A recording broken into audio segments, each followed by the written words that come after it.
আসসালামু আলাইকুম everyone, welcome back to my channel ours time. আশা করি আপনারা সবাই ভালো আছেন। আলহামদুলিল্লাহ আমিও ভালো আছি। আজকে নিয়ে এসেছি এই শীতে গরম গরম ভাপা পিঠার রেসিপি। আর আমি যেভাবে পিঠার রেসিপিটা করেছি আপনাদের সঙ্গে সেভাবেই শেয়ার করছি।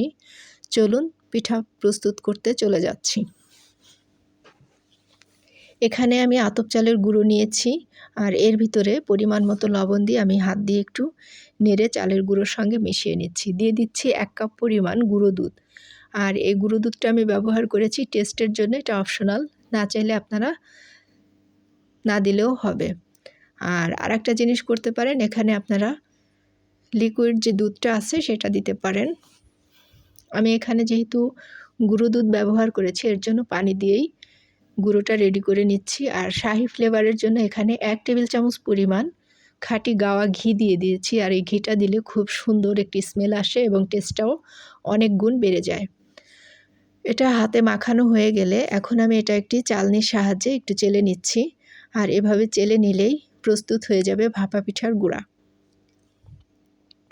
রেডি হয়ে গিয়েছে। এখন আমি নারিকেল এবং গুড়টাও রেডি করে নিয়েছি। চলে যাচ্ছি পিঠা প্রস্তুত করার জন্য। একটি ছোট বাটিতে আমি প্রথমে চালের গুঁড়া, এরপরে আমি নারিকেল লেয়ার করে দিয়ে দিচ্ছি, এরপরে আমি দিয়ে দিচ্ছি গুড় এবং উপরে আবারও আমি একটু নারিকেলের লেয়ার করে চালের গুঁড়ো দিয়ে হালকা হাতে চেপে চেপে পিঠাগুলো রেডি করে নিচ্ছি। আর আমার কাছে ভাপা পিঠাটা তৈরি করতে গেলে নারিকেলটা একটু বেশি দিলে টেস্টটা ভালো লাগে, যার জন্য আমি এখানে 2 লেয়ারে নারিকেল দিয়েছি। এটা আপনারা একবার দিলেও হবে। এভাবে আমি সব পিঠাগুলো একে একে রেডি করে নিচ্ছি।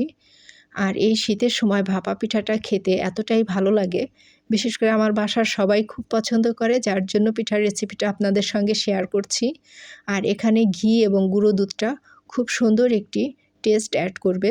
চাইলে আপনারা এভাবে বাসায় বানিয়ে খেতে পারেন, দেখবেন অনেক মজা লাগবে। আর এই পিঠাগুলো আমি রাইস কুকারের যে ছাঁকনিটা আছে এটার ভিতরে ভাপে সিদ্ধ করে নিব। পিঠাগুলো সব কমপ্লিট হয়ে গিয়েছে বানানো। এখন এটাকে আমি ভাপে বসিয়ে দিব এবং ভাপে দিয়ে প্রায় 20 মিনিটের মতো সিদ্ধ করে নিব। অনেকের অনেক সময় পিঠাটা একটু মোটা হলে সিদ্ধ হতে সময় লাগে, আবার অনেকের অল্প সময়ের ভিতরেই হয়ে যায়। এটা হচ্ছে আপনার বানানোর যে পদ্ধতি সেটার উপরেই ডিপেন্ড করছে। তো আমার পিঠাটা প্রায় 20 মিনিট পর আমি এটাকে চেক করে নিচ্ছি, কমপ্লিট হয়ে গিয়েছে।